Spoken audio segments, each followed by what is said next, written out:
Good morning everyone. How are you? Hope you all are fine. Today we will read our English grammar book. So open your English grammar book and page number 16. আজকে আমরা chapter number 16 পড়ব। কি রয়েছে chapter number 16 A? Has, have এবং had.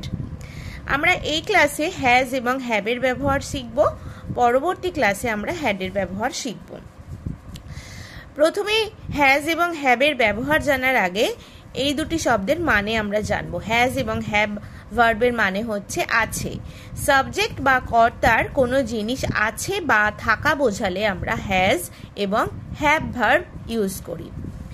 এবার কোথায় কোথায় has হয় এবং কোন কোন ক্ষেত্রে হ্যাভ ভার্ব ইউজ হয় সেটা আমরা জানব।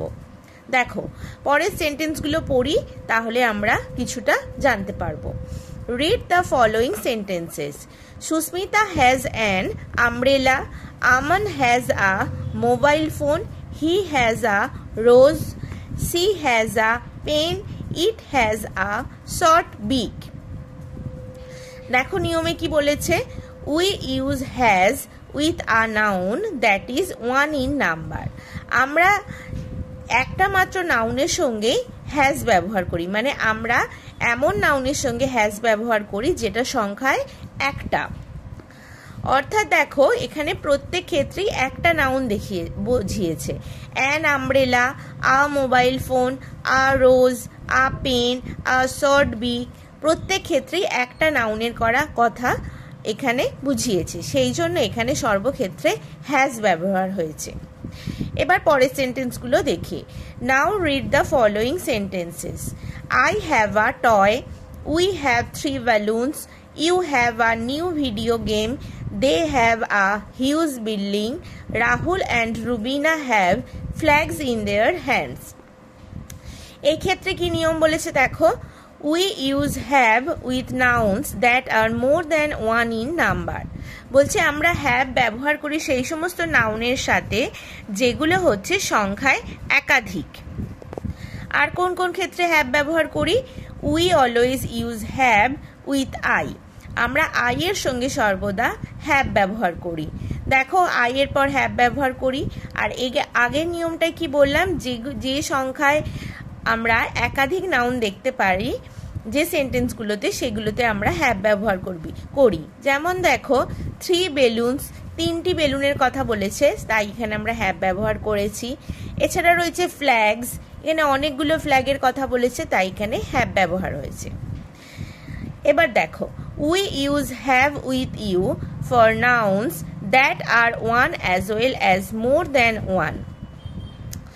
আমরা ইউ এর সঙ্গে হ্যাভ ব্যবহার করি সেই সমস্ত নাউনগুলোর জন্য যেগুলো এক এবং একাধিক। অর্থাৎ ইউ এর পর আমরা যে হ্যাভ ব্যবহার করি সেই সমস্ত নাউনগুলোর জন্য সেটা একটাও হতে পারে, একাধিকও হতে পারে। অর্থাৎ ইউ এর পর সবসময় হ্যাভ ভার্ব ইউজ হয়। এখানে দেখো, you have a new video game, এর অর্থ কি? তোমার একটি নতুন ভিডিও গেম আছে। এখানে ইউটা তুমি অর্থে ব্যবহৃত হয়েছে, অর্থাৎ একজনের অর্থে। তাই এখানে দেখো, একটা মাত্র নাউনের আগেই আমরা হ্যাভ ব্যবহার করেছি।